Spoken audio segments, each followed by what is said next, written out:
Un gran saludo a todos, les habla Dante Urbina. Bien, tenemos una ocasión especial. Vamos a hablar de dos milagros impresionantes con un hombre de ciencia. Se trata, por un lado, del conocido milagro de la sábana santa y por otra parte de un milagro no tan conocido como el de la sábana santa, pero que también tiene su relevancia y vamos a ver que es particularmente impresionante porque el peso histórico, documental y la naturaleza del milagro mismo es, como dice quien me acompaña, pues el milagro que piden los ateos, que es el milagro del cojo de Calanda. Vamos a estar profundizando sobre estos milagros y cabe anotar que con respecto al primero, que vamos a hablar sobre la sábana santa, resulta que quien me acompaña, Carlos Navarro Díaz, es miembro numerario del Centro Español de Sindonología. La sindonología es la ciencia o rama del estudio abocada a la investigación sobre el tema de la sábana santa. Para presentarlo de forma más específica, tenemos que Carlos Navarro Díaz es médico especialista en cirugía plástica, reparadora y quemados, con una trayectoria de más de 30 años en hospitales públicos y privados. Nacido en Valencia, España, en 1971, está casado y es padre de 3 hijos. Miembro numerario de prestigiosas sociedades médicas como SECPRE, AESEP, ASPS, CEDGRA y CIMOE. Ha participado como ponente en numerosos congresos de distintas especialidades. Además, ha colaborado en libros de su especialidad, así como en artículos y revistas médicas. Su labor divulgativa se extiende a la radio, la televisión y la prensa, donde ha intervenido como tertuliano. Es miembro numerario del Centro Español de Sindonología. Asimismo, es presidente de Gardendal, España, y patrono de la Fundación Miguel de Bernabé. También ha sido ponente en el primer Congreso de Católicos y Vida Pública de la Universidad San Pablo CEU de Madrid. Como reconocimiento a su trayectoria, ha recibido la Medalla de Oro de los Reyes Católicos, otorgado por el Foro Europa 2001 al prestigio profesional. Entonces, acá yo les traigo gente de peso para hablar sobre temas de peso y recientemente mi buen amigo ha publicado un libro. Les voy a compartir acá ya para darle el pase. A ver. Este libro. Milagros al microscopio, la sábana santa y el cojo de Calanda, de la serie Saber para Creer, Carlos Navarro Díaz. Este libro está disponible en Amazon, ¿ya? En la descripción del video van a encontrar los links de amazon.com, amazon.es de España y amazon.mx de México para poder adquirir el libro donde van a ver estos temas más detallados y documentados. Asimismo, en el chat en vivo voy a proceder a dejar el link de donde pueden adquirir el libro en amazon.com o ya si no pueden ver la plataforma amazon.es o MX dependiendo del país en que estén. Pero desde amazon.com en general se puede adquirir en la mayoría de países. Bueno, mi estimado Carlos, doctor Navarro, ha sido un poquito amplia la introducción porque amplio es tu currículum, pero era necesario precisar ese contexto de hombre de ciencia. Entonces, bueno, cuéntanos un poco sobre ti y sobre este libro que recientemente has publicado. Muchas gracias, Dante, por invitarme a tu canal, a tu programa. Es siempre un honor y un placer estar contigo, hablar ante todo tu audiencia y siempre pues compartir con un buen amigo pues todo tipo de inquietudes.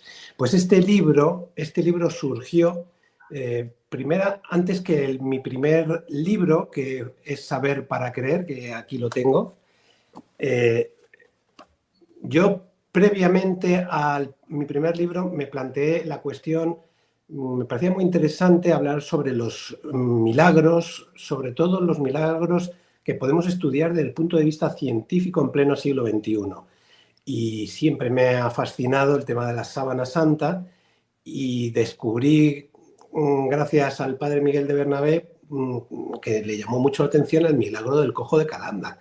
Entonces, pues ese no lo conocía hasta hace pues 15, 20 años y gracias a él pues investigué también y me llamó poderosamente la atención. Entonces pensando sobre el tema de los milagros, porque al fin y al cabo un milagro es un hecho extraordinario realizado por Dios y por lo tanto es prueba de su existencia. Dios lo habrá hecho por motivos de caridad, por infinidad de motivos, pero no cabe duda que es una prueba de la existencia de Dios directamente. Y, y entonces dije, me parece muy interesante hablar de estas cosas desde el punto de vista científico. Y cuando me empecé a escribir sobre ello y a pensar sobre ello, me di cuenta que antes había que tratar el tema de que muchos ateos y muchos agnósticos directamente no quieren hablar del tema de los milagros porque dicen que son imposibles. Y entonces no quieren ni siquiera entrar a la conversación porque la rechazan de plano. Y entonces dije, bueno, pues es que previamente a esto tengo que, o hay que hablar sobre la necesidad de razonar como personas, de plantearse las grandes cuestiones, del principio de objetividad, sobre los prejuicios que nos afectan y cómo nos hacen incapaces de aceptar otras ideas. Y eso fue la introducción al libro de los milagros, y esa introducción fue desarrollándose y ampliándose y acabó siendo el libro Saber para Creer, que publiqué antes que este libro. Mucha gente me dice, ¿cuánto tiempo tienes, no? Que has publicado 2 libros en 3 meses. Y digo, no, es que los venía trabajando juntos. De hecho, el primero no es más que la introducción al segundo. De hecho, el primero me parece, Saber para Creer, me parece el libro esencial. Este otro, pues, es una concreción del primero.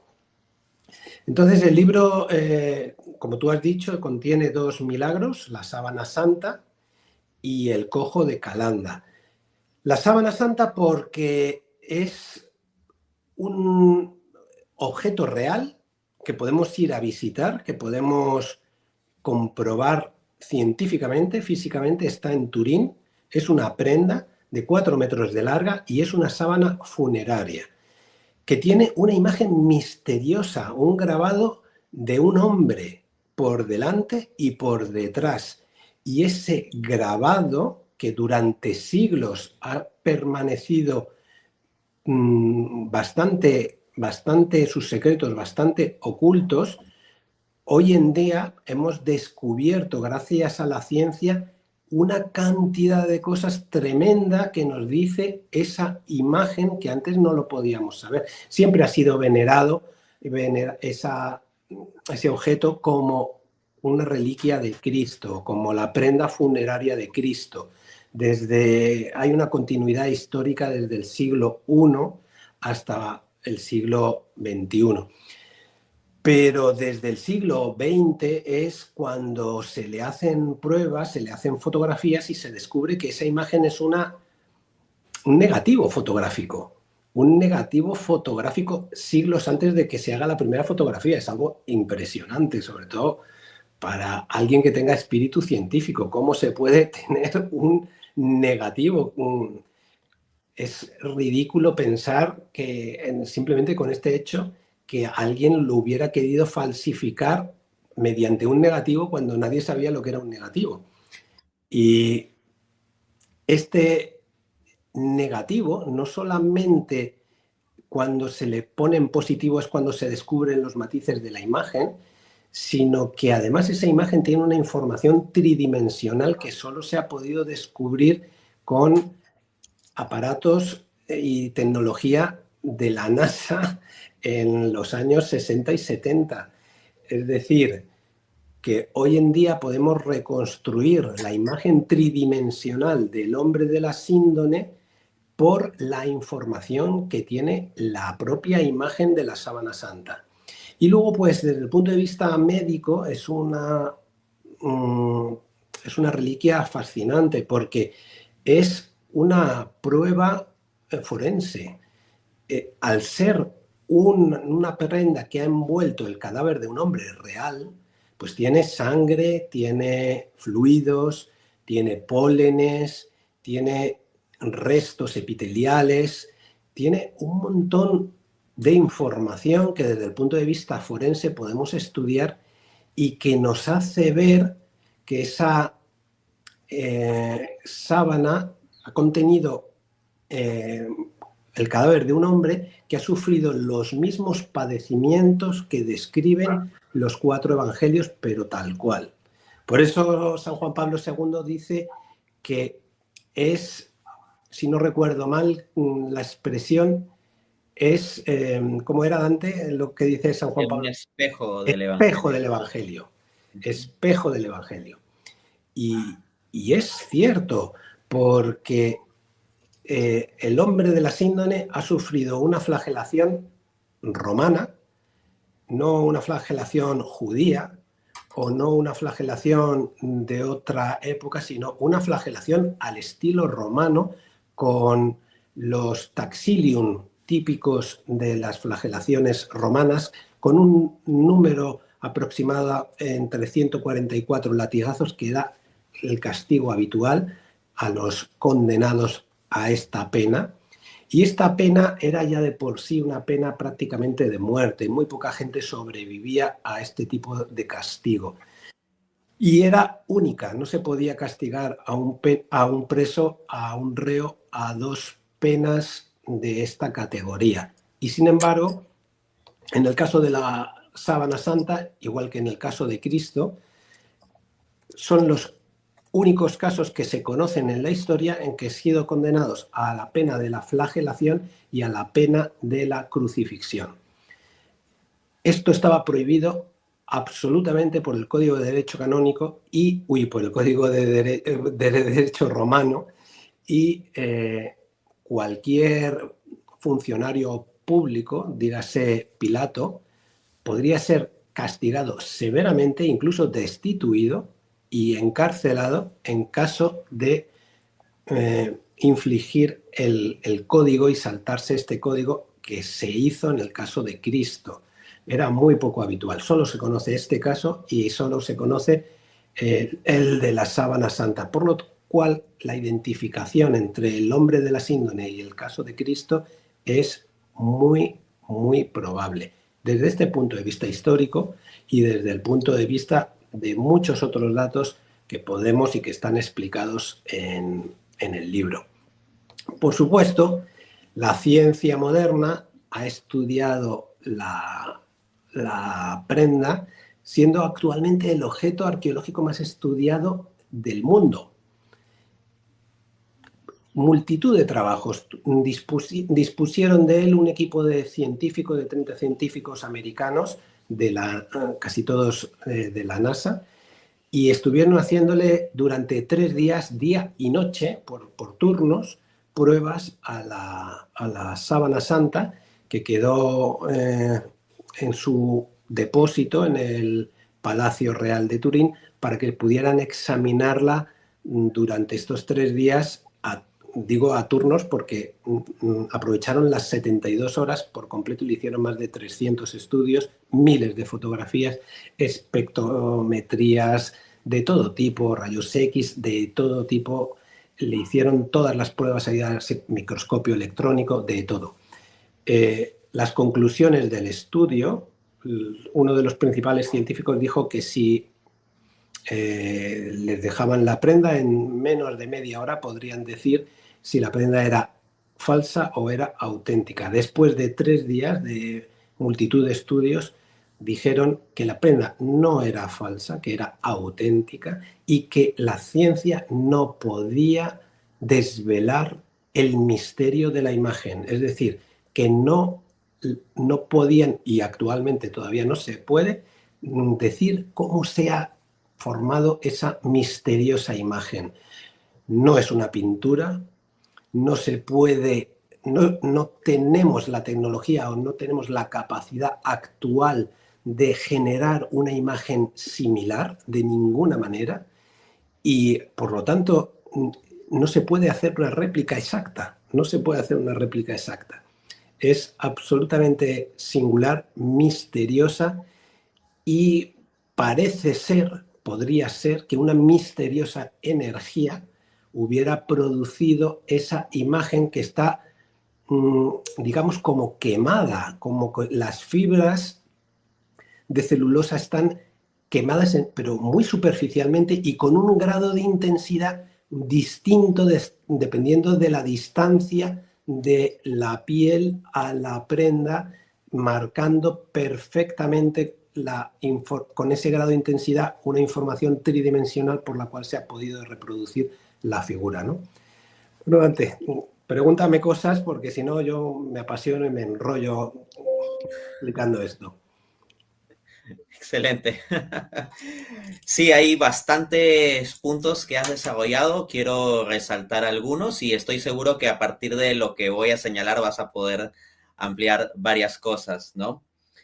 En primer lugar, llama la atención, como has comenzado apuntando, que la sábana santa ha estado disponible durante siglos, pero es recién con la ciencia del siglo XX que se comienzan a descubrir ciertas características sumamente especiales. Esto llama la atención porque el milagro siempre ha estado allí. Dios ha dispuesto que el milagro siempre esté allí, pero específicamente han estado ocultas ciertas características que han sido desveladas por la ciencia de nuestra época. Y esto es llamativo porque en la medida en que hay más avance científico, el ser humano a veces puede tomar la actitud de alejarse de Dios, de pensar que con la ciencia y con la tecnología puede construir su propia vida y explicarlo todo independientemente de Dios. Pero a medida que ha avanzado la ciencia, se encuentra con cuestiones como estas. La sábana santa, que es un objeto de veneración religiosa, se convierte eventualmente también en un objeto de estudio científico y de lo que se pensaba que fácilmente se podría falsificar, de decir que es falsa, falsear.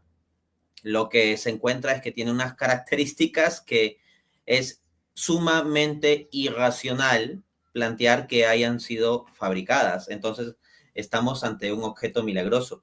Me hace pensar esto también en las marcas que Dios deja en el universo, ¿no? Un saludo ahí para Cruz Iniesta de la Plenitud de la Fe. Ella también tiene algunos programas que ha hecho sobre este tema de la sábana santa, ¿no? Decía que me hace recordar el tema de la cosmología. O sea, ¿desde cuándo está disponible el cosmos? Desde que Dios lo creó. O sea, desde millones y millones de años. Pero es recién a partir de aproximadamente la década de los 70 que los científicos comienzan a hacer un conjunto de descubrimientos que terminan llevando a pensar en Dios. Tenemos, por ejemplo, que en el siglo XIX gran parte del pensamiento científico era de sesgo ateo. Se pensaba en el universo como autosuficiente, como infinito en tamaño e incluso como infinito a lo largo del tiempo, o sea que no tendría ni inicio ni fin. Era una visión materialista de universo pleno, autosuficiente, explicado por sí mismo por puras leyes matemáticas autocontenidas y punto. Y no había espacio para Dios. De hecho, recuerdo que al gran matemático Laplace, cuando hacía un modelo matemático sobre el universo, le decían, oye, pero allí no hay espacio para Dios. Y él replicaba, es que no necesito de esa hipótesis. Sin embargo, a partir de la década de los 70, tenemos el teorema de singularidad espacio-temporal de Hawking-Perrons, que establece que con el universo no solo se inicia la materia y energía, sino el espacio y tiempo mismos, un inicio absoluto. La teoría del Big Bang del padre Lemaitre, que el propio Stephen Hawking, ateo, decía que a muchos no le gustaba porque parecía implicar un momento de creación, resulta que fue confirmado por las observaciones empíricas por medio de ciertos satélites en la década de los 90. En el 2003 tenemos el teorema Borde-Good-Vilenkin, que establece de forma bastante general el inicio de cualquier universo o multiverso que se esté expandiendo. Está el tema del ajuste fino del universo, que se ha descubierto que las constantes iniciales del universo están muy, muy finamente calibradas para que pueda existir vida inteligente e interactiva, y que basta que hubieran variado un poquito y el universo no hubiera desarrollado ese tipo de vida inteligente e interactiva. Esas características estuvieron desde siempre, pero recién las podemos dilucidar con la ciencia actual, y todo eso termina apuntando hacia Dios, un universo con un origen absoluto, y al mismo tiempo con unas características muy, muy especiales de orden. Entonces parece que en la época en que el hombre desarrolla más la ciencia y erradamente comienza a alejarse de Dios, Dios permite que surjan también el mayor conocimiento de estas señales. Mencionaste también el tema de los pólenes, ¿no? O sea, estos pequeños retazos de estructuras botánicas y en particular sobre el tema de los pólenes en la sábana santa hay cosas interesantes que decir. Miren, aquí voy a compartir brevemente una información. Esto es de la página del Instituto John Henry Newman. Es un artículo muy detallado sobre las investigaciones botánicas en torno a la sábana santa y acá nos dice lo siguiente, ¿no? La información obtenida a partir del análisis del polen revela que 3/4 partes de las especies identificadas en la síndone son nativas de Palestina. Entre estas, 13 especies son particularmente características o exclusivas del Negev y la región del Mar Muerto. Este hallazgo sugiere que el polen encontrado en la sábana santa refuta la posibilidad de que se trate de una falsificación medieval. Si la síndone realmente perteneciera al siglo XIV, sería inconcebible que 3/4 partes de las especies identificadas por el Dr. Frey fueran plantas halófitas provenientes de zonas desérticas, ajenas a Europa, especialmente considerando que desde la época se sabe que el lienzo no ha salido del continente europeo.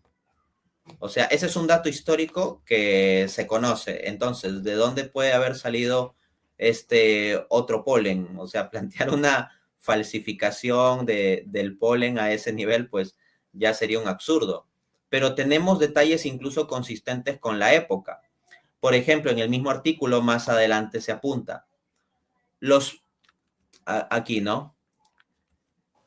Según Marcia Boy, estos hallazgos carecen de validez científica y están vinculados al fenómeno de la pareidolia. Su trabajo titulado Pollen on the Shroud of Turin, The Probable Trace Left by Anoting and Embalming, se centra en aquellos pólenes que permanecen en el lienzo debido a la presencia de ungüentos, excluyendo aquellos contaminados por polvo u otras partículas acumuladas a lo largo del tiempo.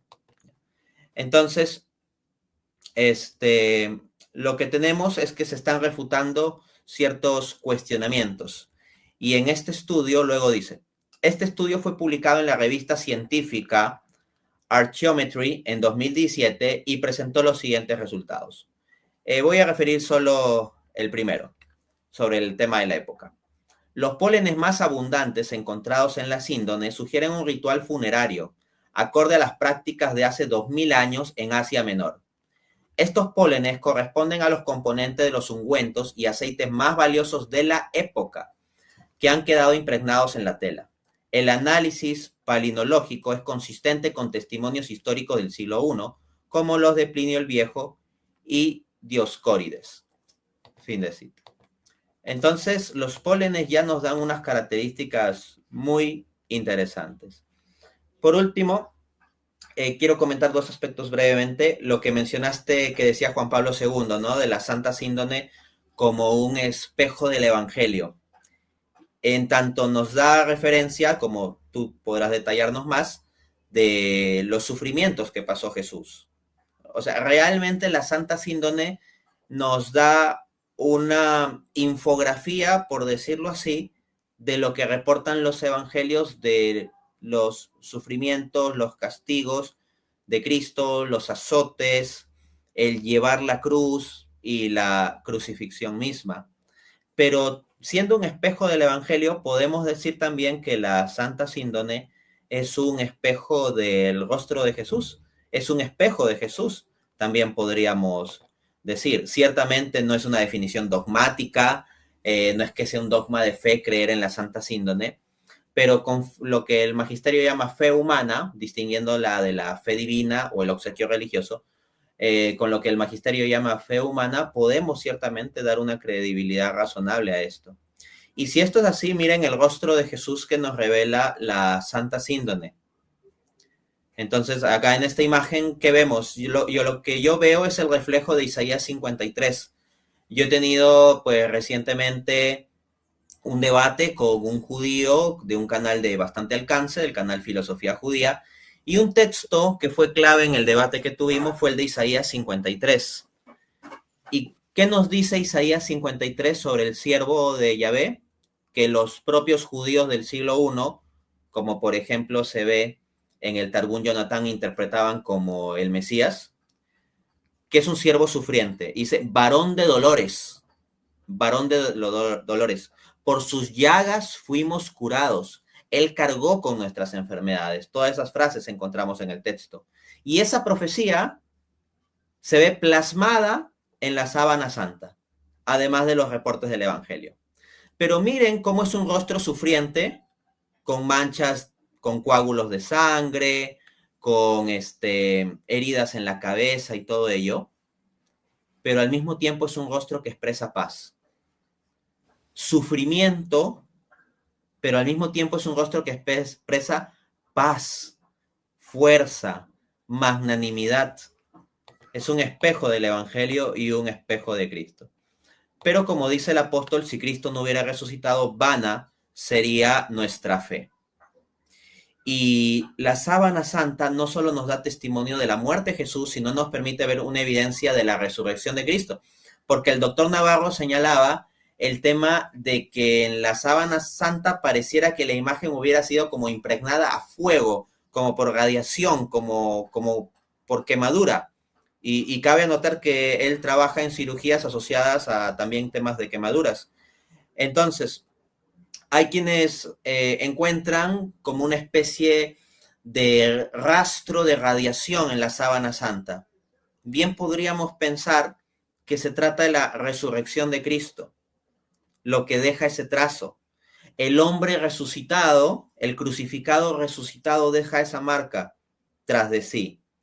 Y las sábanas simplemente quedan ahí y él tiene un cuerpo espiritual. Nótese que no es lo mismo ser resucitado que reanimado. Reanimado fue Lázaro, que volvió a revivir para el mismo tipo de vida mortal. Pero Cristo va a resucitar con un cuerpo glorificado. En ese paso de un cuerpo muerto crucificado a un cuerpo resucitado glorificado, bien puede haber una especie de señal externa o de dinámica externa análoga a lo que podemos llamar radiación, fuego, explosión, qué sé yo, y dejar ese trazo, ¿no? Entonces, bueno, me ha parecido valioso resaltar esos puntos que has comentado y en ese sentido te invitaría a que nos puedas extender sobre los puntos que te parezcan relevantes, ¿no? Y asimismo te dejo desde ya la pregunta del tema del carbono 14, es decir, en torno a la sábana santa decimos muchas cosas que suena muy bonito y muchas pruebas y todo eso, pero pareciera, según la mentalidad de algunos, que todo queda desmentido porque hay un estudio del carbono 14 que demuestra que es una falsificación medieval. Entonces, coméntanos un poco. Uy, son muchas cosas, a ver por dónde empiezo. Desde luego me ha parecido muy interesante lo que has estado comentando sobre los signos, las trazas que Dios deja en el universo para que le podamos reconocer. Eso lo tengo bastante desarrollado en el primer libro, Saber para Creer, donde creo que la cuestión fundamental que nos tenemos que plantear como seres humanos son las grandes cuestiones y saberlas resolver, poder ver desde la evidencia de las cosas que tenemos delante, poder llegar a saber si Dios existe, si no existe, qué fin último tengo yo como ser humano en la vida y todas esas grandes cuestiones que siempre nos están acechando y que nos hemos respondido bien, mal o regular, pero que todos tenemos alguna respuesta y en función a esa respuesta encaminamos nuestra vida y nuestra felicidad. Entonces, por eso creo que es muy importante plantearse esas cuestiones y resolverlas correctamente. Entonces, respecto a la sábana santa, que es verdad que es espejo del Evangelio, puedes hacer una meditación sobre la pasión de Cristo desde el principio hasta el final. Desde luego se ven los padecimientos físicos de nuestro Señor en la Sábana Santa, pero no se ven los padecimientos y las torturas psicológicas y los grandísimos sufrimientos que un hombre Dios, porque es verdadero hombre y verdadero Dios, tuvo que sufrir. Entonces esto nos ayuda mucho a la hora de meditarlo, no de cogerlo fríamente como un conjunto de datos y de colecciones de información científica. Si no hacemos una introspección con esto y no nos sirve para cambiar nuestra forma de ser y nuestra forma de pensar, pues no nos está sirviendo de nada la Sábana Santa. La paninología, el estudio de los pólenes que has citado, está también desarrollado en el libro de Milagros al microscopio, los estudios del doctor Frey, de Baruch, de la doctora Marcia Boy. Todo apunta a que desde luego es una prenda que estuvo en el siglo I en Palestina y además en primavera. Es que es tremenda la información científica que se pueden sacar de unos granitos de unas plantas microscópicas que son los polenes. Y me hablabas, por último, del estudio del carbono 14, que yo cito, pues me parece que es en el capítulo 15.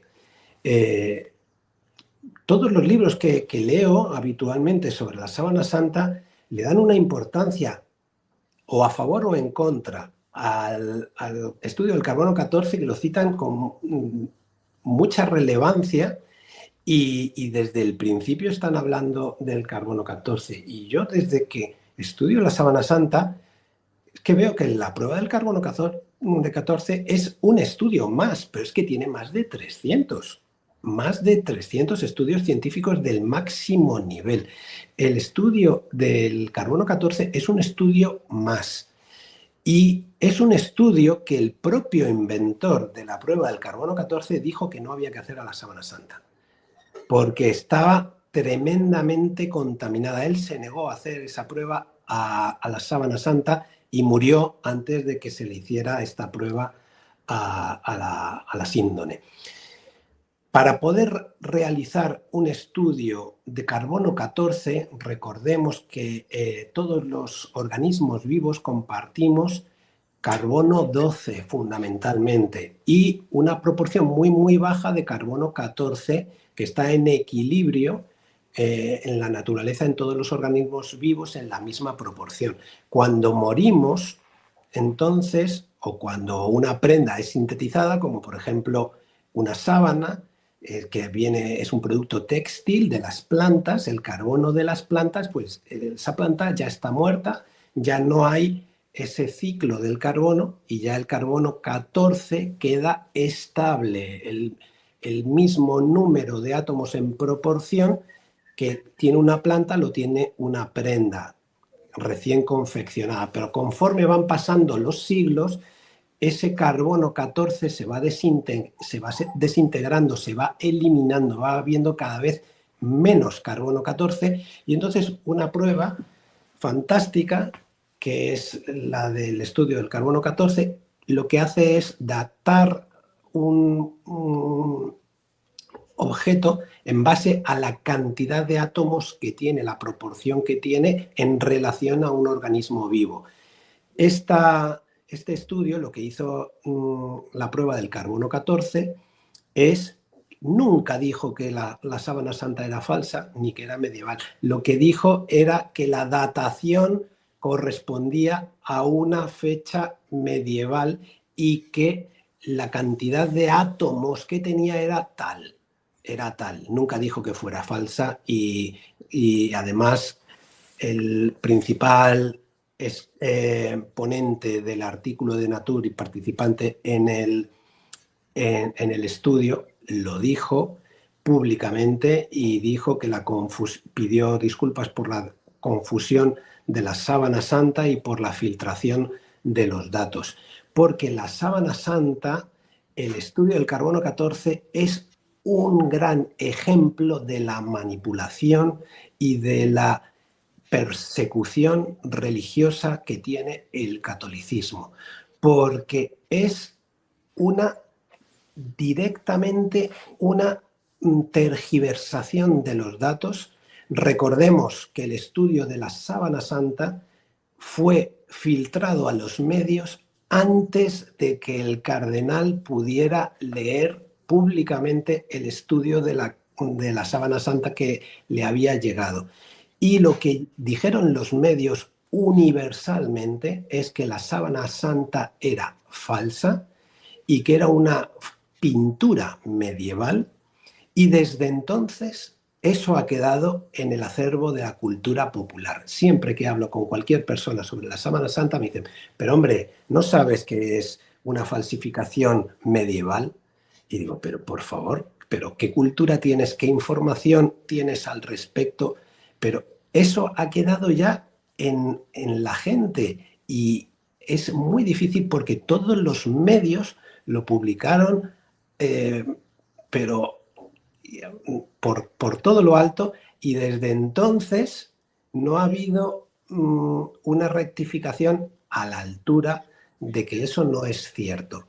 Primero, el estudio del STURP, que fue anterior, dijo que no había pintura y dijo que no era una falsificación, sino que era una prenda funeraria real, que había contenido el cadáver de un hombre real.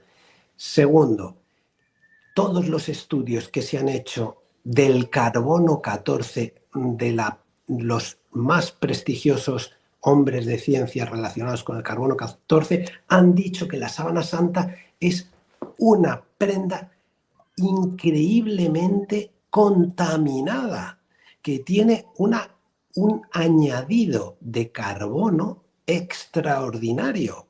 Y eso no se admite como para un estudio del carbono 14 si no se le hace una limpieza exhaustiva, que no se hizo al fragmento de la sábana santa.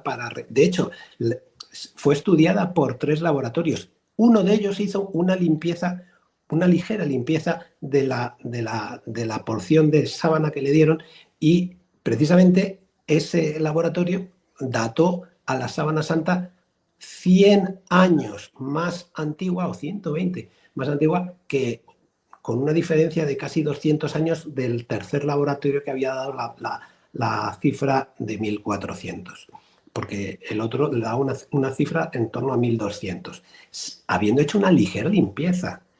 Luego, para más INRI, como diríamos, la sábana, la prueba del carbono 14, la Iglesia siempre ha sido reticente, porque hay que recortar, hay que mutilar la prenda para desintegrarla, y eso ya se ha perdido. Estamos hablando de una reliquia, y de una reliquia muy valorada por los católicos y por todos los cristianos. Entonces hay que tener mucho cuidado, porque no se pueden hacer pruebas así, porque nos quedaríamos sin sábana en unos cuantos estudios. La esquina de donde se cogió la sábana santa es una de las zonas donde las monjas del siglo de 1500 hicieron una reparación, porque la sábana, después del famoso incendio que tuvo en Charny, si no me equivoco, sufrió una serie de daños, y las monjas hicieron una serie de reparaciones. Le pusieron una sobretela debajo, y las esquinas, que estaban desgastadas y deshilachadas, las volvieron a coser con muy buena técnica, simulando la misma forma de espiga que tienen, pero con hilos de algodón distintos que se pueden reconocer, y esos hilos de algodón se han visto que estaban en la sábana santa. Por lo tanto, puede que la prueba del carbono 14 incluya tejido de 1500. Por lo tanto, si sale una fecha de 1400, pues tampoco es de extrañar.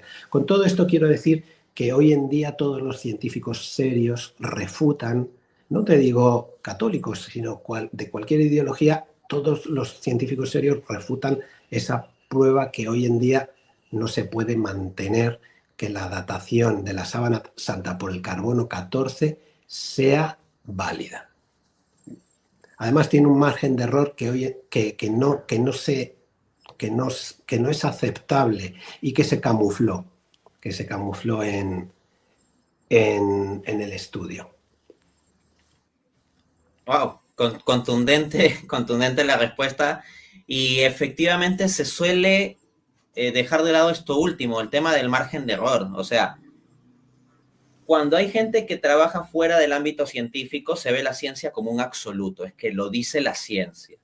Pero los hombres de ciencia que están realmente metidos en ciencia saben que hay observaciones conflictivas, teorías que se contradicen, datos dispersos, medidas de variabilidad o fallo de los instrumentos. En el caso de la prueba de carbono 14, en la medida en que el cuerpo sea más antiguo, en la medida en que el objeto sea más antiguo, en la medida en que la planta, etcétera, aquello a lo cual se le aplique sea más antiguo, o sea, los resultados van a dar un margen de error mucho más grande. Entonces, aplicar la prueba del carbono 14 para esto como lo definitivo es un absurdo. De que se pueda aplicar como una aproximación, sí, pero no se puede tomar como el dato de la aproximación como que cierra el debate. Me llamó la atención entonces que referías que había más de 300 estudios científicos sobre la sábana santa y efectivamente puede sonar alta la cifra, pero sí hay múltiples estudios, así que perfectamente lo veo factible. Y claro, lo de esta prueba, el carbono 14, que sería supuestamente una falsificación medieval, solo es una más, ¿no? Una más. Y una prueba con un alto margen de error inadecuada. Referiste el dato de que el propio inventor, por decirlo así, de la prueba del radiocarbono 14 no recomendaba que se aplicase a la sábana santa por las condiciones, o para ser más preciso, las malas condiciones de conservación de la misma. Eso es algo que llama la atención. O sea, la sábana santa no es que haya estado conservada en condiciones óptimas. Ha ido de aquí por allá, pasando por contaminación, besos, incendios, etcétera, ¿no? Quiero aprovechar para agradecer los superchats, las colaboraciones de Ignacio García, que siempre nos acompaña. Envío pues un gran saludo con mucho cariño a Ignacio García. Creo que lo veo en casi todos los en vivos. Muchas gracias de verdad y también siempre por el apoyo. También está Claudio Cortés, que bueno, plantea una cuestión curiosa, ¿no? Dice, si se clonara a Jesús desde la sábana santa, ¿sería su segunda venida o solo una copia genética? ¿La tecnología actual nos hace estar preparados? Pues bueno, al respecto quiero compartir un artículo del diario La Jornada, que no es precisamente una publicación religiosa, ¿no? Entonces, La Jornada de México, el artículo dice, responde científico a sectas, imposible clonar a Jesucristo. Dice el texto, a ver, voy a ampliar un poquito acá. Seguro Carlos también nos podrá comentar un poco sobre esto y ya luego vamos al milagro del cojo de Calanda, ¿no? Dice, la clonación de Jesucristo es imposible. Atajó el físico universitario Adolfo Orozco Torres durante una conferencia en las instalaciones de la Arquidiócesis de México. Y con ello se sumó a las protestas de la Iglesia Católica contra este método científico. O sea, se refieren contra la pretensión, ¿no?, de clonar a Jesús. Dice, frente a la intención de algunas sectas de clonar a Cristo a partir de tomar muestras de sangre de la sábana santa, refirió que esto no es probable, porque en principio, esto es una cita de sus palabras, no hay ninguna garantía de que el ADN sea de Jesús. Y vamos a dar el argumento que da. No es que diga que la sábana santa es una falsificación, sino el argumento que es el siguiente, miren. Manifestó que el sudario, cito las palabras de este científico, no ha sufrido tantas vicisitudes, ha sufrido tantas vicisitudes, entre ellas ha sido tocado, besado y manipulado por miles de personas a lo largo de la historia, que la sangre ha sido muy alterada. Como presidente del Centro Mexicano de Sindonología, estudió sobre el lienzo en que habría sido envuelto el cuerpo de Jesucristo después de ser crucificado, vislumbró la intención de quienes impulsan dicha propuesta. Entonces, en primer lugar, o sea, si se intentase tal despropósito, no se tendría garantía de nada. Lo que pasa es que la sangre estaría muy alterada.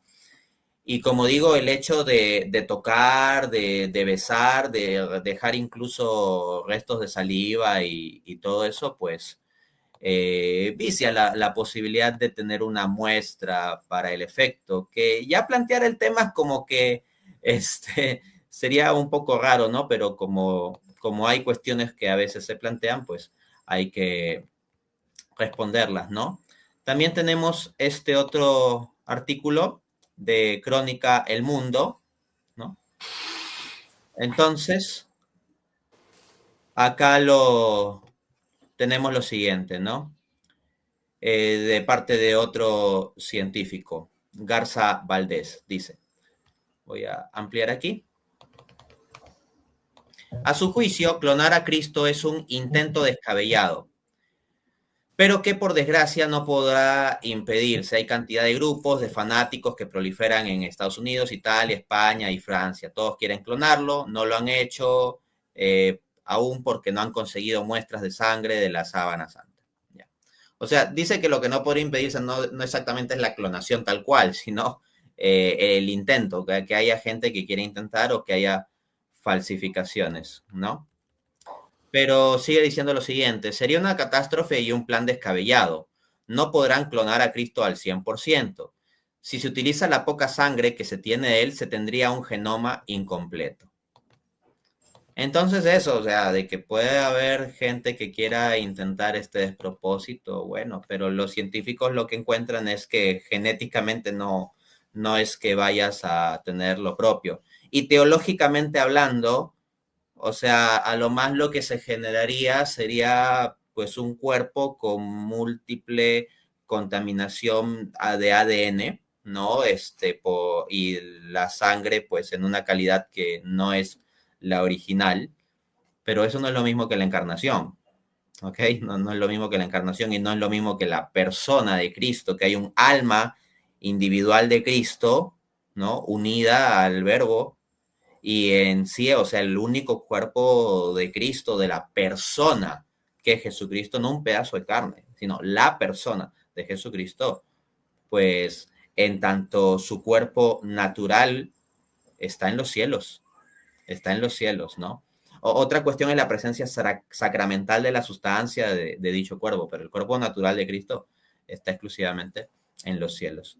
Otro aspecto que quiero comentar, luego nos brindas tus comentarios y pasamos al tema del cojo de Calanda, que es alucinante, es un punto que refirió nuestra amiga Cruz Iniesta, a ver, por aquí estaba, de los estudios sobre la nariz. Es un punto interesante, a ver.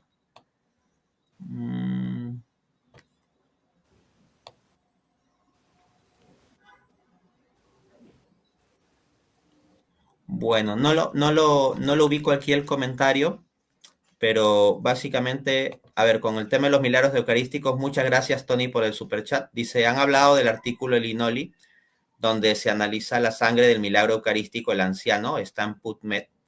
Es un artículo interesante, solo que acá he hecho una referencia breve a los milagros eucarísticos, pero no es el tema en que nos vamos a entrar, sino en los dos milagros de la sábana santa y el cojo de Calanda, ¿no? Pero a ver, sobre el tema de la nariz, esto, ¿no? Este estudio. Miren, acá tenemos una referencia de la página Leteia. El hombre de la sábana santa no estaba muerto según un estudio médico. Y este es justo el estudio que refería Cruz, el del doctor Bernardo Ontanilla, especialista en cirugía plástica de la Universidad de Navarra, España.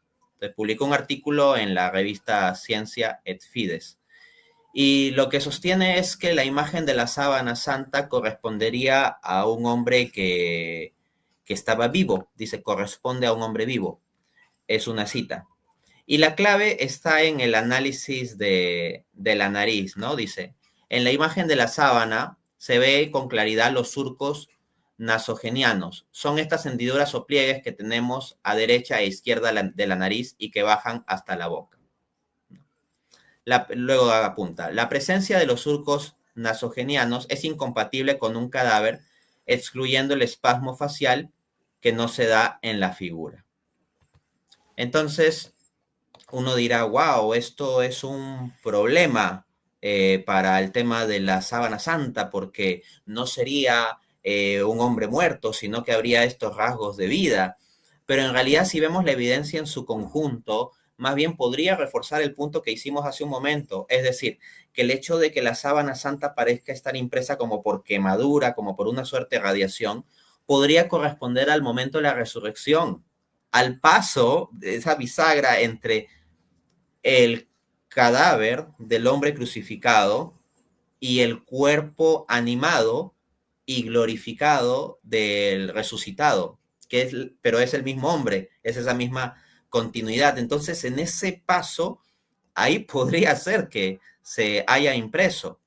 Y justo este estudio nos apunta evidencia a favor de esa perspectiva, si vamos más adelante. Aquí. Signos de muerte y signos de vida. Dice. Aunque ahora se ha pensado, hasta ahora se ha pensado siempre que la sábana santa ilustraba la imagen de un hombre muerto, el doctor Ontanilla afirma que, cito, aporta signos de muerte y signos de vida. Entre los signos de vida están los que manifiestan a un varón en actitud de levantarse. En cuanto a los signos de muerte que presentan las síndones, se encontrarían, por ejemplo, los restos de sangre. Dice el científico, hay sangre premortem en la cara y la espalda y los restos de sangre postmortem en el costado, donde hay un halo de suero alrededor del coágulo. Entonces, ¿qué tenemos aquí? Que eso es perfectamente consistente si dice que está como en actitud de levantarse con la perspectiva que estaríamos planteando de que podría haber sido impresa en el instante de la resurrección. El último punto, digamos, para los más escépticos sería lo siguiente, ¿no? Que no necesariamente sea Jesús. Pregunta el artículo. ¿Es Jesucristo el hombre de la síndone? Para el doctor Bernardo Ontanilla, los datos de su estudio, cita de sus palabras, no alcanzan a determinar si estamos hablando de Jesucristo, porque para eso necesitaríamos ADN y cotejarlo con él, ni tampoco son prueba de la resurrección. Pero lo que sí puede aportar este trabajo científico es que no se observa nada incompatible con el relato evangélico, tanto en la muerte como en la resurrección de Jesús. Entonces es como que el científico se pone así como muy estricto, ¿no? O sea, dice, de hecho, es un estándar irrazonable. O sea, para que podamos afirmar que es de Jesús, tendría que ser una prueba de ADN cotejada con el ADN de Jesús. Pero vamos, si tenemos una imagen que corresponde a lo que la tradición cristiana desde los primeros siglos ha dado del rostro de Jesús en los iconos bizantinos, por ejemplo. Por otra parte, que tiene los signos premortem y postmortem correspondientes al relato del Evangelio, que tendría polen de la zona de Palestina de forma consistente con el siglo I, y que sea consistente no solo con la muerte, sino con la resurrección en tanto mostraría un hombre en actitud de levantarse, pues, o sea, todo ese caso acumulativo, decir que no sería Jesús sería irrazonable. Pedir ya que se haga una prueba de ADN, o sea, que traigamos un ADN del cielo para contrastarlo ahí con un resto de sangre de la sábana santa es irrazonable, más aún considerando que está pues pasando por muchos procesos la sábana santa, como ya hemos mencionado. Entonces, bueno, mi estimado amigo, no sé, seguro tendrás varias cosas que comentar sobre estos puntos y pasamos luego al cojo de Calanda. Bueno, a ver si puedo hacer una recopilación de todo lo que se ha dicho, ¿no? En cuanto a la sangre que tiene la sábana santa, es cierto que la sangre propia del hombre de la síndone se ha podido reconocer que pertenece al grupo AB positivo, que es una sangre muy poco común, pero muy frecuente en la raza hebrea. Y además es la misma sangre que tiene el Santo Sudario de Oviedo, que es coincidente, pero extremadamente coincidente y científicamente relacionado directamente con la sábana santa hasta tal punto que se puede decir, desde el punto de vista de la ciencia, que ambas prendas han cubierto la cabeza del mismo cadáver. Recuerdo que el sudario es una tela basta, no es una tela como la sábana santa, que es de una calidad altísima, que la sábana santa es una sábana de una pieza de lino que es muy, muy rara y muy cara y que se utilizaba y que se vendía pues para, por ejemplo, prendas para el sumo sacerdote o cosas de este tipo, y que envuelven precisamente a Cristo, que es el sumo sacerdote, que eterno, sumo sacerdote y único, ¿no? Pero el sudario es una prenda que los romanos, porque la sábana santa la compraron, pues probablemente los seguidores de Cristo y la Virgen, pero el sudario es una tela basta que ponían los romanos en la cabeza en el momento que moría el reo, porque siempre ha habido la tradición en la cultura romana y en la judía de, por respeto, cubrir la cabeza del muerto. Entonces Cristo estaba muerto, muy muerto, murió en la cruz y para certificarlo le dieron una lanzada y eso está en la sábana santa. La posición que tiene el hombre de la síndone no es en actitud de levantarse, es la posición del reo colgado en la cruz que experimentó un rigor mortis muy precoz y que ya quedó rígido en la misma cruz. Y cuando lo descendieron ya tenía esa posición y tenía, pues cuando muere en la cruz, se le pega la barbilla al pecho, tiene las rodillas encogidas y los brazos de la cruz, pues se los colocaron lógicamente sobre la zona púbica. Y es una posición de rigor mortis precoz, ¿no? De rigor mortis, y el rigor mortis solo lo puede experimentar un cadáver. Que si los surcos nasogenianos pueden corresponder a un vivo en el momento de la resurrección, no me voy a meter en ese tema, es un tema muy complicado. Desde luego, la imagen, la impronta de la imagen está producida por una energía que no sabemos cómo se produjo, si es una radiación o qué tipo de energía, pero el caso es que es una energía misteriosa y una energía que ha grabado en negativo la imagen del hombre de la síndone y que salió del cuerpo de ese hombre. ¿En qué momento un cadáver emite una radiación tan potente para grabar en una prenda su energía? No existe ningún caso registrado de que un cadáver de ningún ser vivo haya producido una imagen a lo largo de toda la historia conocida. Muy probablemente pueda ser el momento de la resurrección, pero la imagen que tenemos es todavía la de un cadáver. Tenemos la fractura de la nariz, tenemos hinchado el pómulo, tenemos ese cuerpo magullado en paz, es una cara que transmite muchísimo, pero es la cara, si es Cristo, que a más del 99,99% lo es científicamente, si es Cristo el Cristo no todavía glorificado.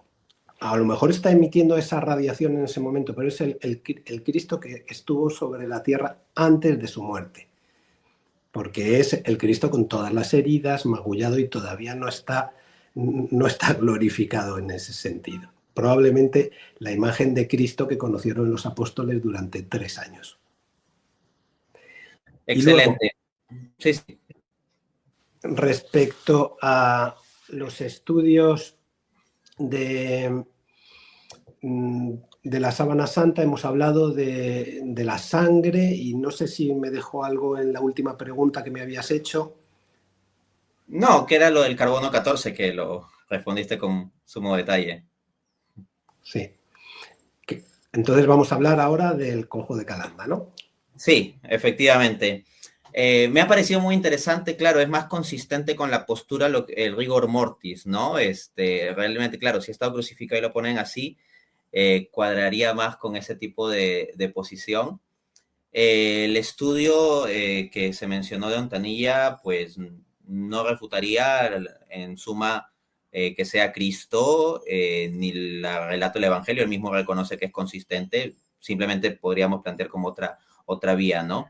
Pero también me ha parecido interesante ese detalle que has notado, claro, no sería el cuerpo eh, glorificado todavía.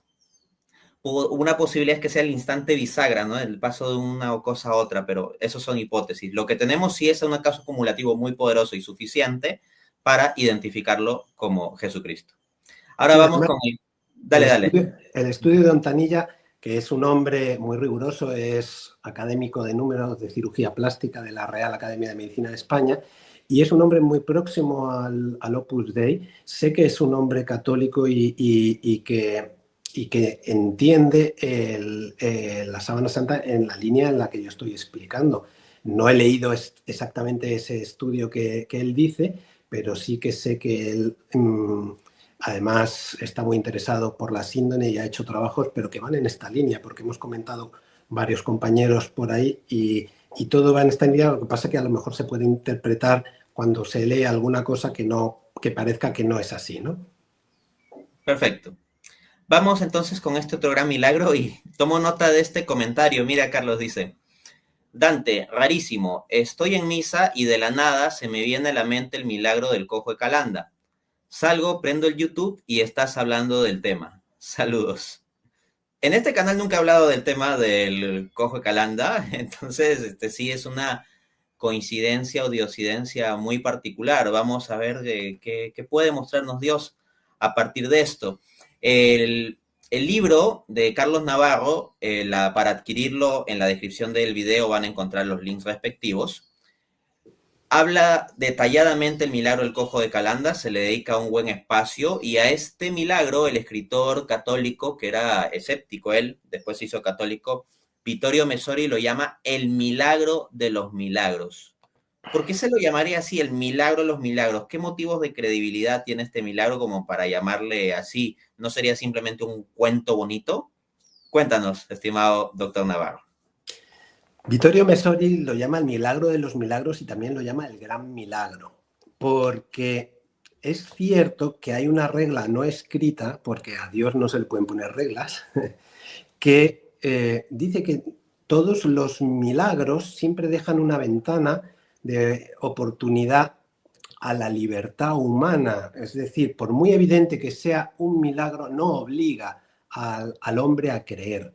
Porque si fueran tan evidentes que nos obligaran a creer en Dios, pues perderíamos nuestra libertad. Pero parece que en el cojo de Calanda es tan abrumador y tan evidente y tan espectacular que es que no deja, parece que no deja esa oportunidad. Entonces, por eso lo llama el gran milagro, porque es un milagro que parece que se salta esa norma, ¿no? Que se salta esa línea que sigue Dios dejando una parte al misterio, aquí está todo tan claro, es De tan hecho, evidente. en el libro tú lo refieres como el milagro que piden los ateos, ¿no? Así. Es el milagro que piden los ateos, los más famosos, desde recientemente Dawkins a Zola en el siglo XIX. Pues Zola cuando visitaba Lourdes decía, veo muchos esbotos, pero no veo piernas de madera, como diciendo, yo necesito que un cojo sin pierna venga a Lourdes y que tenga una pierna y que le salga la pierna. Pues 150 años antes sucedió este milagro en Calanda, que es una localidad zaragozana aquí en España, y fue mundialmente conocido. Fue muy, muy, muy conocido en España y en el extranjero. Pero después, como hemos dicho antes, con la Sábana Santa, ha habido una ocultación del tema, una ocultación del hecho. Y yo, que he nacido en España y hasta tengo 54 años, pues hasta que no tuve 40 años, no conocía nada del milagro del cojo de Calanda. Estaba prácticamente oculto, y cuando hablo con alguien, pues normalmente no conoce este gran milagro que deberíamos conocer por lo impresionante que es, porque no estamos hablando de una leyenda, estamos hablando de España en el siglo XVII, que es el Estados Unidos de entonces, el país más avanzado o el país que dominaba el mundo de entonces. Un milagro que es que a un cojo amputado, es decir, no un cojo porque tiene un esguince de tobillo, sino que le han cortado la pierna por encima de la rodilla y que la han enterrado, durante 2 años el hombre se dedica a mendigar, a pedir en la Basílica del Pilar, porque era zaragozano y muy próximo su pueblo Calanda a Zaragoza. Él pues le curan y le amputan en Zaragoza, y allí se queda porque no quiere, no se atreve a volver a su pueblo natal sin una pierna, y pasar ante sus conciudadanos del pueblo pues con este fracaso que es que no puede, que ya no sirve para nada. Los cojos, bueno, los mendigos de entonces tenían una cartilla por parte de la iglesia que les autorizaba a pedir, y se llamaban mendigos de plantilla, y tenían su función social porque ayudaban al resto de cristianos a ejercer la caridad. Y entonces los que tenían esta dispensa podían pedir libremente, y él lo hacía diariamente en la Basílica del Pilar. Estamos hablando de la iglesia más famosa de España. Es una basílica que está construida y que tiene una tradición de una aparición de la Virgen en cuerpo y alma antes de su muerte, una bilocación en el siglo I, que se le apareció al apóstol Santiago en la localidad de Zaragoza sobre un pilar. Allí se edificó una pequeña iglesia, y después se fue haciendo una basílica, etcétera, y es la basílica que tenemos hoy en día en la misma localidad, en Zaragoza. Y hay una tradición mariana de la Virgen del Pilar en España, en Hispanoamérica. ¿Es Y esta?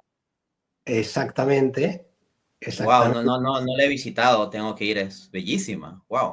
sí, sí. No la veo Entiendo. bien porque estoy sin gafas, pero luego te lo confirmo. Es que ya la presbicia me Pero pasa. sí, dice Catedral Basílica de Nuestra Señora del Pilar. Sí. Ajá. Pues los zaragozanos pues son devotísimos de la Virgen del Pilar, hasta tal extremo que un famoso director de cine ateo reconocía que no creía en Dios, pero que nadie le tocara la Virgen del Pilar, que eso era auténtico, y el cojo de Calanda también. Luis Buñuel, si no me equivoco. Bueno, pues volviendo al tema del cojo de Calanda, era un hombre que mendigaba en la puerta de la basílica y que lo conocía todo Zaragoza, porque era una población de 20.000 habitantes y todo Mañico pasaba por delante de la basílica, que era el centro neurálgico de la ciudad, pues todos los días, para prácticamente todo. Y entonces a los mendigos que estaban en la puerta, pues los conocían prácticamente toda la ciudad. Te estoy diciendo que la cantidad de personas que podían y que pudieron dar testimonio de lo ocurrido a Juan Pellicer eran miles, y que en el proceso tuvieron que seleccionar a los testigos porque no querían hacer un testimonio con miles de ejemplos, sino seleccionar los mejores para, para hacer un testimonio lo más fiable posible. Pero no solamente eso, sino que cuando vuelve Juan Pellicer a su pueblo cojo, y por la noche se acuesta en la cama de sus padres, porque esa noche no podía disponer de su cuarto porque el ejército acampó en la zona y tenían obligación de dar alojamiento a los soldados. Y en el cuarto de Miguel Juan, pues había un soldado esa noche durmiendo. Él estaba en la cama de sus padres, al pie de la cama de sus padres, y sus padres todavía no se habían acostado cuando él se le reimplanta su pierna y sus padres van al cuarto porque huelen una fragancia pues como muy especial y van allí y ven a su hijo y a través de la sábana ve que tiene dos piernas y entonces le despiertan y dicen, pero si tienes dos piernas, y entonces es el revuelo de la familia, del soldado que no conocía al chico, la había conocido cenando y de repente una algarabía, se despierta todo el mundo y el chico que estaba cenando cojo, sin pierna, ahora tiene una pierna. Y bueno, y evidentemente en el pueblo, que era un pueblo pequeño, lo conocía todo el mundo, todo el mundo. Hay un acta notarial de menos de 72 horas porque el notario de Mazaleón, que estaba muy cerquita, a menos de 50 kilómetros, pues como la noticia circula en los alrededores en menos de 24 horas, pues nada más recibir información de este gran hecho, pues coge y parte hacia Calanda y levanta testimonio oficial de un notario público, no de...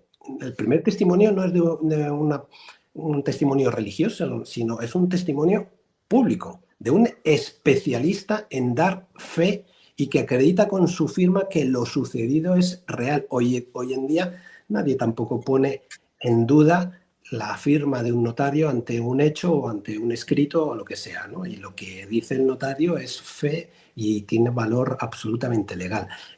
Igualmente, el acta que levantó el notario de Mazaleón es un documento histórico real y que da fe de que aquello es cierto. No solamente eso, sino que al poco tiempo, en menos de un mes, pues el obispo de Zaragoza inicia a petición de las autoridades civiles, no por... no parte de la propia iglesia, sino las autoridades civiles. Es tan notable el hecho, tan llamativo, tan popular la demanda que le dicen desde el propio Ayuntamiento de Zaragoza al obispo: haga usted una investigación oficial y para esclarecer si lo sucedido es un milagro o no es un milagro. Y por supuesto se hace el estudio. Un año después el obispo lo dictamina como milagro y es el mismo rey de España el que se interesa por lo sucedido y a través de del conde duque de Olivares realiza una investigación exhaustivísima porque manda al cojo de Calanda, a Miguel Juan, a presentarse en Madrid, en el Palacio Real, ante toda la corte y ante todo el cuerpo diplomático, o sea, para darle un carácter no solamente... No le hizo una recepción privada, le hizo una recepción pública ante la corte y ante el cuerpo diplomático, o sea, a nivel internacional. Y el rey se arrodilla ante el cojo y venera la pierna, se la besa, reconociendo ese hecho como milagroso. Eso no lo puede hacer el hombre más importante del mundo si no está seguro al 100% de que aquello es verdad. Si no, imagínate el ridículo internacional de lo sucedido. No solamente eso, sino que el propio rey de Inglaterra, jefe de la Iglesia anglicana, estaba admirado por el hecho y reconoció el hecho y lo defendió ante la corte inglesa, que Inglaterra no daba, por supuesto, nada bueno a España a nivel político y menos a nivel religioso. Estamos hablando del rey de Inglaterra, el jefe de la Iglesia. Recuérdanos la época, el siglo de este milagro, porque es importante. Siglo XVII, 1650 y tantos. O sea, ya no estamos hablando de un contexto de una Inglaterra católica. Estamos No, hablando no. del contexto de una Inglaterra protestante y fuertemente hostil a España a nivel geopolítico, ¿no? Entonces, ojo con ese contexto histórico. No es dato menor que Inglaterra haya dado esta validación. Y luego, desde el punto de vista médico, pues a mí como cirujano plástico me fascina el asunto, porque desde el tratamiento de la herida, cómo va evolucionando el accidente, se cae, le pasa un carro por encima de la pierna, tiene una doble fractura de tibia y peroné, él quiere curarse, tiene la intención de que le atiendan en Zaragoza, esto es en Valencia, en Castellón, y tiene que hacer un viaje penosísimo hasta Zaragoza, donde él espera que en el famoso hospital de Zaragoza le puedan salvar la pierna, que le habían dicho ya desde el principio que esa pierna no tenía salvación. Y claro, la pierna va evolucionando, se va infectando con una gangrena seca que es un proceso de una evolución muy lenta, porque si hubiera sido una gangrena húmeda, pues el hombre hubiera muerto rapidísimamente, pero la gangrena seca pues se va amojamando la pierna, se va necrosando poco a poco y llega en un estado muy, muy malo a Zaragoza, donde ya la amputación es la única salvación. Él al principio se niega, pero le dicen amputación o muerte, no hay otra cosa. Entonces dice, no, no, pues amputación. Y le amputan la pierna. Además, el hospital de entonces, pues se conserva la firma del médico, del ayudante, con los nombres y apellidos, Estanga, no sé cuánto, todos los participantes, el que enterró la pierna, se tenía mucha delicadeza con los restos humanos, el que enterró la pierna en el cementerio del hospital, y, y el hombre pues quedó con su muñón durante mucho tiempo, porque claro, aquellas heridas se cicatrizaban, se cauterizaban con aceite hirviendo, porque no había bisturí eléctrico, no había medidas de coagulación y claro, la pierna se cortaba con serrucho. Había que coagularla lo más rápido posible para que el hombre no se desangrara. La herida de quemadura para cicatrizar por segunda intención tarda meses, meses y meses, que él se iba curando con aceite de las lámparas de la Basílica del Pilar. Y cuando ya está curado, pues pide en la Basílica y luego, pues cuando se produce el milagro, el suceso inexplicable desde el punto de vista científico, la pierna que se coloca en su sitio es la misma pierna que tenía de antes del accidente. Es la pierna con las cicatrices de una mordedura de perro cuando era niño, de un grano mal curado, como dicen, un acceso, de otra cicatriz. O sea, no es una pierna perfecta. Si es un milagro y Dios le ha puesto una pierna, pues uno se piensa que es una pierna perfecta, pero paradójicamente es la pierna suya, la auténtica. Y además, A ver, una pequeña distinción, ¿no? Para que quede esto claro. Entiendo que hay una pierna que está enterrada, que era la pierna original que se le amputó. Entonces, cuando se dice que es la misma, te refieres a que materialmente tiene las mismas características físicas que la pierna que venía teniendo, exacto. ¿no? No, no es que se haya desenterrado la otra pierna. No, no, es que cuando luego en el proceso fueron a ver la pierna enterrada, le encontraron el hueco. No encontraron ni los huesos, no encontraron nada. Había desaparecido. Ah, wow. Había desaparecido. Entonces, sí, es su misma pierna, pero además con las características La pierna defectuosas, usada, dicen. sí, la pierna usada. Y además con la cicatriz alrededor del muñón como si hubiera sido cosida. Hoy en día los cirujanos plásticos podemos hacer cirugías muy avanzadas de reimplante de miembros. En un accidente de moto, pues se corta el brazo y podemos recolocar el brazo, su mismo brazo, y haciendo una serie de anastomosis empalmando las arterias, las venas, los nervios, los huesos, cosiendo los músculos y tendones, la piel, todo, pues le podemos volver a colocar el brazo amputado a una persona, pero ese brazo funcionalmente no es funcional porque no tiene sensibilidad ni tiene función, y la regeneración nerviosa, que es lo más difícil, es un proceso larguísimo. Lo primero es que el brazo se queda pálido, la mano se queda agarrotada, tiene que recuperar el color, la vascularización, y en el mejor de los casos que se haya una reinervación, que es algo sumamente difícil, tardará años y será parcial. Será parcial.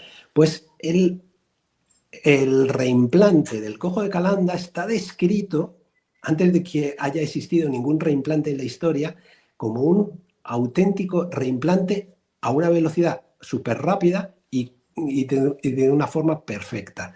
Es decir, la pierna amputada al principio estaba pálida y los dedos de los pies estaban agarrotados, estaba fría, y al día siguiente ya había recuperado parte del color y parte de la temperatura y los dedos se empezaron a extender.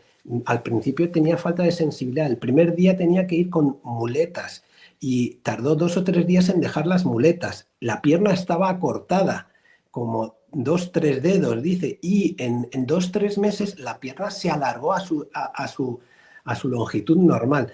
Vamos, absolutamente fascinante. Se comportó como un reimplante auténtico, pero como un reimplante, vamos, hecho por los ángeles. Es decir, perfecto y, y con una rapidez y una evolución al 100%, cosa que hoy en día la ciencia no ha conseguido. Wow, es impresionante realmente este milagro. Eh, a decir verdad, yo no lo conocía, ¿no? Así como tú comentas que tenías pues, bastante tiempo católico y hombre de ciencia, tú trabajas en el área de la cirugía plástica. Al mismo tiempo yo, o sea, que soy apologista católico, que discuto con ateos, con escépticos, ¿no?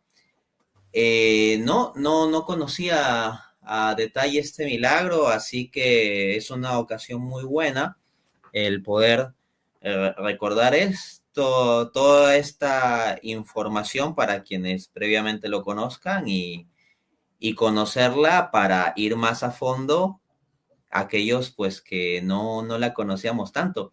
Me he encontrado siempre que en la fe católica hay un tesoro gigantesco en toda su historia, toda su tradición, su espiritualidad, su doctrina, que uno nunca termina de descubrir.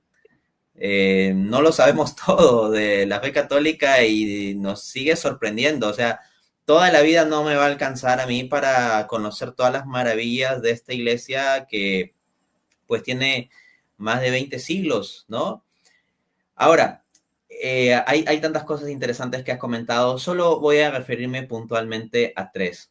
La primera es que se trate de un milagro con notario, ¿no? Si uno pregunta dónde está el notario, pues hay notario y de hecho disponemos de archivos de las actas notariales. Acá, por ejemplo, en la página de la Catedral Basílica del Pilar.es consta este archivo, ¿no? Asimismo, mi buena amiga Cruz Iniesta del canal La Plenitud de la Fe, que ha tratado también estos milagros, me pasó por WhatsApp, ¿no? Una imagen de acta notarial respectiva. Uno dirá, pero... En el libro está la Sí. foto del acta notarial. Ah, excelente. Entonces ahí también lo podemos disponer. En el comentario fijado, acá en el chat en vivo, he fijado el comentario con el link donde pueden adquirir el libro y en la descripción de este video también están los links de Amazon.com, Amazon España y Amazon México donde pueden adquirir la obra, ¿no? Entonces alguien dirá, pero ¿por qué Dios no hace estos milagros hoy en día con un video de YouTube? Eso sería menos confiable en realidad porque un video de YouTube, o sea, más aún hoy en día con la inteligencia artificial, o sea, se puede falsificar, o sea, en términos de credibilidad histórica, pedir más que esto ya es irrazonable. Como digo, hasta hoy en día con un video de YouTube, o sea, con un en vivo y todo eso, o sea, todo se puede falsificar, y más aún en la época de la inteligencia artificial. Comentabas muy bien, y también en el chat alguien apuntaba, como puse en un comentario hace un momento, que sería una cirugía imposible. O sea, hoy en día esto es prácticamente imposible con todas esas características. Hoy en día, La cirugía es posible, lo que es imposible es esa recuperación tan rápida y esa funcionalidad al 100%. Imposible, imposible. efectivamente, ¿no? Por eso decía con las características, todo lo que detallaste del tema de los dedos y cómo la pierna se fue dando a los pocos días, es ese detalle, ¿no? Bueno, y que un reimplante tiene que ser con el miembro fresco y en perfectas condiciones. 2 años antes, vamos, impensable y putrefacto. Sacado. Sí, alucinante. Y lo último que quiero notar, y me parece un detalle bonito, recuerdo esta persona que decía que le había venido de la nada en misa la idea de, uy, el cojo de Calanda, y llega y encuentra este programa que no es lo esperable, más aún que yo digo que no es un milagro que yo conociese mucho previamente. A lo más recuerdo haber escuchado por ahí alguna referencia y ya, no tenía todo el detalle, me parece fascinante. Pero algo que me parece muy, muy bonito como un regalo de Dios, miren, hoy habría sido el cumpleaños de mi papá, Dante Javier Urbina Vargas. Hoy, 14 de noviembre de 2025, él habría cumplido 75 años. Y bueno, más tarde, pues ya hice para una misa en donde voy a estar pidiendo por su alma. Invito a que puedan rogar por él también. Pero cuando recitamos el credo, decimos, creo en la resurrección de la carne. Es una de las cosas que decimos en el credo. Y vi a alguien comentando, y creo que yo no lo hubiera deducido. Entonces, lo que ustedes nos aportan es muy bueno también. Tal vez no lo hubiera yo deducido así nomás. Claro, el milagro del cojo de Calanda, al mostrar esta pierna restaurada, nos da fe de eso que decimos en el credo. Podemos decirlo con fuerza. Creo en la resurrección de la carne. Porque Dios puede restaurar una pierna así, incluso luego de haber estado enterrada, porque nosotros nos entierran, así como fue enterrada esa pierna, pero la cosa no termina ahí. Creemos no solo en la inmortalidad del alma, sino en la resurrección de la carne. Entonces el día último yo voy a ver de nuevo a mi papá. En Dios voy a poder abrazarlo, Dios quiera, ¿no? Espero en Dios, y será en Dios esto, en un modo especial en que Dios lo puede habilitar, ese abrazo común. Eso es complejo que podamos conceptuarlo, pero vemos que es posible. Y aparte, la sábana santa nos da señales también, no solo del crucificado, sino también del resucitado, y podemos entonces decir con confianza, creo en la resurrección de los muertos. O sea que la vida no queda aquí, que mi papá no quedó aquí, por ejemplo, sino que creemos en la resurrección de los muertos. Bueno, Carlos, no sé si quieres darnos algunos comentarios para ir cerrando. Bueno, comentaría como final, como colofón, que mucha gente dice, si yo viera un verdadero milagro, creería. Y puede que sea cierto en algunos casos, pero en la mayoría de los casos no es cierto. Y lo sabemos desde el mismísimo caso de Cristo en el Evangelio. Cristo resucitó a Lázaro y eso era evidente, y los fariseos estaban delante cuando Lázaro salió, que olía mal y que llevaba tres días muerto, y no creyeron en Cristo, no creyeron en Cristo. Y le dijeron, sí, vieron que había resucitado, pero lo justificaron, es un endemoniado, hace las señales del demonio. Llamaron al mismo Dios endemoniado, no se puede decir con blasfemia mayor, pero no creyeron en Cristo. Y también hay una parábola de Lázaro y el rico Lázaro no, del pobre Lázaro y el rico Epulón. Y dice el rico, Padre Abraham, deja que baje y hable a mis hermanos. Y dice que si resucitara un muerto creerían. Y dice Abraham, si no creen a los profetas, ni aunque resucite un muerto. Entonces es una cuestión personal, es una cuestión... Tenemos el milagro de los milagros, que es la resurrección de Cristo, que está en el Evangelio, con el testimonio de los apóstoles. Ese es el gran milagro. Y tenemos la creación, y tenemos multitud de evidencias, y tenemos nuestro corazón, y muchas cosas para que antes o después podamos ir descubriendo la realidad de Dios en nuestras vidas y podamos tener esa conversión y esa progresión en esa vida con Dios, que es de lo que se trata, que es de lo que se trata.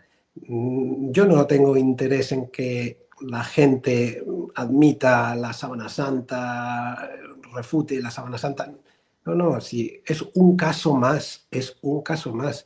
El verdadero milagro es el de la propia resurrección de Cristo, y las evidencias de Dios están por todas partes, y puedes buscar de la derecha a la izquierda, A, B, C, como quieras, ¿no? Y la propia lógica y el sentido común que está, bueno, tú tienes libros escritos al respecto, yo tengo Saber para Creer, y me ciño a ellos porque se trata de que todos nos planteemos las grandes cuestiones: ¿para qué estamos en la tierra? ¿Qué podemos hacer con nuestra vida? ¿Cómo educar a nuestros seres queridos? Y cómo alcanzar la felicidad aquí en la tierra y después en el cielo. Y con esto ya lo dejo. Estoy muy agradecido, encantado con la conversación que hemos tenido, auténticamente de ciencia y de fe, que se ha tenido la perspectiva espiritual, y yo me siento muy contento cuando los programas de forma muy natural nos llevan a la reflexión espiritual, a los temas espirituales. Te agradezco mucho. Entonces, amigos, ya saben, está disponible el libro Milagros al microscopio del doctor Carlos Navarro. Análisis detallados, documentados con las distintas aristas sobre estos dos grandes milagros, el de la sábana santa y el del cojo de Calanda. Entonces, podemos decir, creo en la resurrección de la carne. Esta vida no se acaba aquí, no queda aquí. Dios es más grande que la muerte misma. Les mando un abrazo a todos. Nos vemos pronto. Chao, chao. Dante, una cosa, me Sí. gustaría invitar a todos los oyentes de Madrid Dale. a la presentación del libro el lunes a las 8 de la tarde, hora española, en la nueva Facultad de Derecho del CEU, en Lo Julián Romero. apunto. Lunes, 8 p.m., hora española. Ajá. En el CEU, nueva Facultad de Derecho, en Ajá. el aula magna. Será la presentación con una serie de invitados de prestigio, y el prologuista del libro, que hace el prólogo, es el doctor Pedro Guillén, el famoso traumatólogo, que es el fundador de las clínicas Centro de Madrid y de España, que todo el mundo lo conoce porque ha operado a todos los futbolistas del Real Madrid. Ah, sí. Genial. Entonces, ahí está la referencia. Ya hay quienes son de Madrid, efectivamente, o de zonas cercanas a Madrid. Entonces, si quieren ir a la presentación, ¿esa presentación va a ser hoy mismo? Lunes 17. Lunes. Le Lunes vamos a poner 17. la fecha, el lunes. Entonces sería lunes 17, ¿no? Lunes 17. Excelente. Lunes 17 de noviembre. Ahí tienen la fecha. Entonces, en el mensaje pasado, el lugar con la hora, la fecha, el lunes 17 de noviembre. Hay gente que pregunta si es que va a haber disponible algún video o transmisión de esa presentación, porque claro, hay personas que son de otros países o localidades y se han quedado muy interesados. Será grabado y lo pondré en el canal de YouTube. Me parece que es Saber para Creer, y lo pondremos en diferido, pero en directo no. Excelente, ya se va a poner entonces el video para los que quieran revisarlo. Entonces, me pasas el link de tu canal de YouTube donde estará colgado en su momento ese video, Y en la descripción de este video, luego de los 3 links del libro de Carlos Navarro, voy a dejar el link del canal para que puedan ir a suscribirse, los que también vean luego este video, y ahí en su momento pues estará ese material, ¿ya? Y en Instagram, en Saber para Creer, también estará el enlace. Excelente, entonces sigan la página de Instagram también, Saber para Creer, que es el nombre del primer libro de Carlos Navarro. Hay un programa que hemos hecho aquí, pueden poner Saber para Creer, Dante Urbina, Carlos Navarro, y les va a aparecer. Hemos tenido también una conversación sobre muchos temas de ciencia. No sé si hay algo adicional que desees agregar. Pues ya está, tenemos la información. Muchísimas gracias, me siento muy contento con todo lo que hemos compartido y nos vemos pronto. A adquirir el libro y a informarse y a difundir esta valiosa información, porque resulta que varios no conocemos estas maravillas, entonces tenemos que conocerlas y difundirlas. Un abrazo. Un Chao, abrazo. chao.